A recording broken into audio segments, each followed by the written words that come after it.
भगवत गीता में कहा गया है कि for a man of honour defamation is worse than death. और इंडिया में ये बात कितनी सच है हम सभी जानते हैं। एक इंसान की इज्जत ही सब कुछ है, इस बात को हम कब से सुनते आए हैं। पर क्या हो जब लोग इसी इज्जत को मिट्टी में मिलाने का काम करें। इसलिए ही इन सारी बातों को ध्यान में रखते हुए लॉज में कई ऐसे सेक्शंस हैं जो इस बेइज्जती के खिलाफ एक पनिशमेंट प्रोवाइड करते हैं। आईपीसी में जहां सेक्शन 499 डिफेमेशन को डिफाइन किया करता था और उसके पनिशमेंट को सेक्शन 500 में, वहीं अब ये पॉइंट भारतीय न्याय संहिता के सेक्शन 356 सबसेक्शन 2 में डिफाइंड है, which states that whoever defames another shall be punished with simple imprisonment for a term which may extend to 2 years or with fine or with both or with community service। जो lawyers in section का use करके लोगों को बेइज्जती के खिलाफ न्याय दिलवाते हैं, आज उसमें से एक सीनियर एडवोकेट को खुद इन सेक्शंस की मदद लेनी पड़ी है। जी हाँ, आपने सही सुना, यहाँ हम बात कर रहे हैं सुप्रीम कोर्ट के सीनियर एडवोकेट प्रदीप राय की, जिन्होंने डिफेमेशन का केस और किसी पे नहीं बल्कि एबीपी न्यूज पर लगाया है और सनसनी मचा दी है। क्या है ये पूरा मामला और कोर्ट ने भी इस केस में क्या ऑर्डर पास किए हैं, आगे देखते हैं। ऐसे एक इंटरेस्टिंग बात आपको बताते हैं कि मोस्ट केसेस में लॉयर्स के अगेंस्ट डिफेमेशन चार्जेस नहीं लगाए जा सकते हैं। जी हाँ, आपने सही सुना, पर ये उन्हीं केसेस में पॉसिबल है when statements are made by a lawyer during judicial proceedings which are conferred with an absolute privilege and no action for defamation, slander और libel can lie against them for advancing the submissions. इस point को recently Delhi high court ने भी अभी upheld किया था। और वहीं दूसरी ओर दिल्ली के पटियाला कोर्ट में सीनियर एडवोकेट प्रदीप राय द्वारा फाइल्ड डिफेमेशन केस की सुनवाई चल रही थी, जिसमें उन्होंने एबीपी न्यूज के अगेंस्ट केस फाइल किया है। ये केस सीनियर एडवोकेट राय ने एबीपी न्यूज, उसके एडिटर और बाकी लोगों पर फाइल किया है, एक आर्टिकल के बेसिस पर जिसका टाइटल है संजय शेरपुरिया केस, महाठग संजय राय शेरपुरिया पर कस रहा शिकंजा, भतीजे को एसटीएफ ने पूछताछ के लिए बुलाया। अब आप सोचेंगे कि यहाँ पर सीनियर एडवोकेट राय कैसे शामिल है, तो असल में उन्होंने क्लेम किया है कि ये आर्टिकल फर्स्टली उन्हें संजय शेरपुरिया का नेफ्यू बता रहा है and that notice has been issued to him for questioning by the Uttar Pradesh special task force. ना ही एबीपी न्यूज ने इस बात को वेरीफाई किया है और ऊपर से सीनियर एडवोकेट प्रदीप राय के भाई का भी नाम आर्टिकल में पब्लिश कर दिया था। आपको बता दें कि Sanjay Sherpuria is a businessman from Lucknow who has been arrested on allegations that he and his aides collected money from several people by claiming close association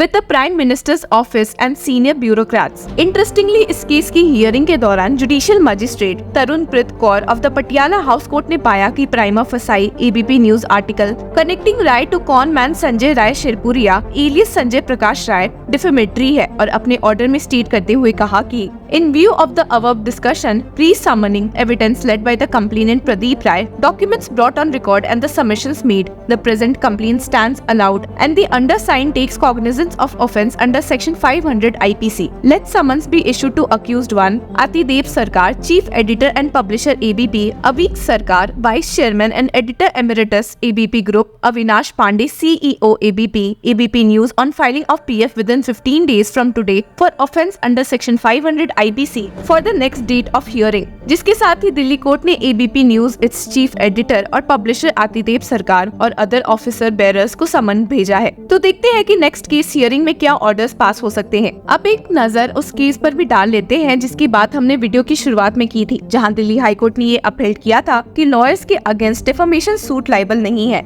in the course of judicial proceeding. A single judge bench of Justice Mini Pushkarna in its February 9 decision was hearing a defamation lawsuit moved by a businessman related to a renowned business family claiming that statements made by the senior advocate during proceedings before a sessions judge in open court were defamatory. The defamation plea sought damages of rupees 2 crore for loss and harm caused to the reputation and goodwill of the businessman by the defamatory statement of the senior advocate. इस case की hearing के दौरान Delhi high court ने sessions court के order को परयूज करते हुए ये ऑब्जर्व किया कि सेशंस कोर्ट सिर्फ उन पार्ट आर्ग्यूमेंट्स को रिकॉर्ड करता है जो कि कोर्ट में सुनी जाती है और इसी को ध्यान में रखते हुए Delhi high court bench stated, thus even if it were to be assumed that what the plaintiff is saying is correct, there would be no means to ascertain as to whether what was the question put forth by the court and what was the exact statement that was made on behalf of the defendant. Anyway, as per the law as discussed above, the defendant being a senior advocate and having made the statement during the course of judicial proceedings would be protected. The statement being in the nature of absolute privilege. और justice mini Pushkarna ने कहा कि ये बात बैठकर ढूंढी नहीं जा सकती है कि सीनियर एडवोकेट ने एग्जैक्टली क्या कहा है, and had stated if every statement made by a lawyer during judicial proceedings was to be subjected to such scrutiny then the system of judiciary would come to a literal halt as the lawyers would feel constrained in making their submissions before the court. सिर्फ यही नहीं बल्कि आपको बता दें कि complainant पर ये इल्जाम भी लगा है कि उसने कोई भी प्रॉपर एविडेंस शो नहीं किए हैं ये दिखाने के लिए कि इन स्टेटमेंट से उनकी बेइज्जती कैसे हुई है, जब कोर्ट में उनके कोई भी रिलेटिव्स मौजूद नहीं थे, एंड स्टेटेड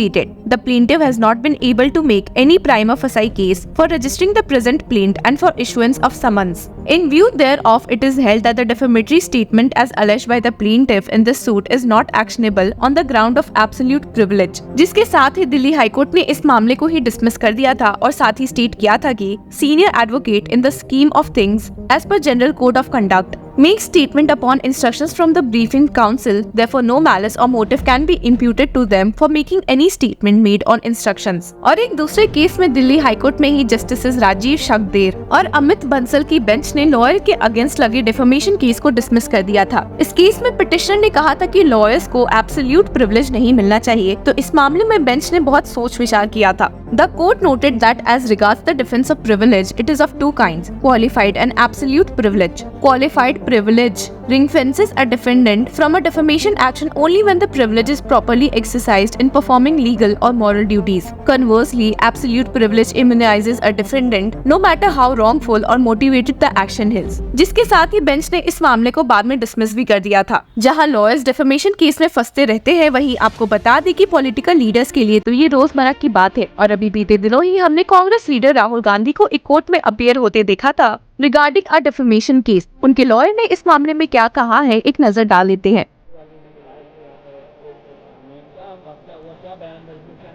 माननीय राहुल जी का मुकदमा एमपीएमएलए कोर्ट नंबर 15 के यहाँ बयान दर्ज करने अभियुक्त नियत था। माननीय राहुल जी आए, उन्होंने अपना बयान दर्ज कराया। माननीय राहुल जी ने कहा कि परिवार में कहे गए सारे आरोप निराधार हैं। ये निराधार हैं। ये राजनीतिक दुर्भावना से एक कंप्लेंट फाइल की गई है। मैंने कभी भी किसी भी व्यक्ति के विरुद्ध उसकी मानहानि को नष्ट करने के उद्देश्य से किसी व्यक्ति के विरुद्ध कभी कुछ नहीं कहा है और ये परिवार दायर किया गया है। मेरी तथा मेरी पार्टी की छवि को बदनाम करने के लिए राजनीतिक दुर्भावना से परिवार दायर किया गया है।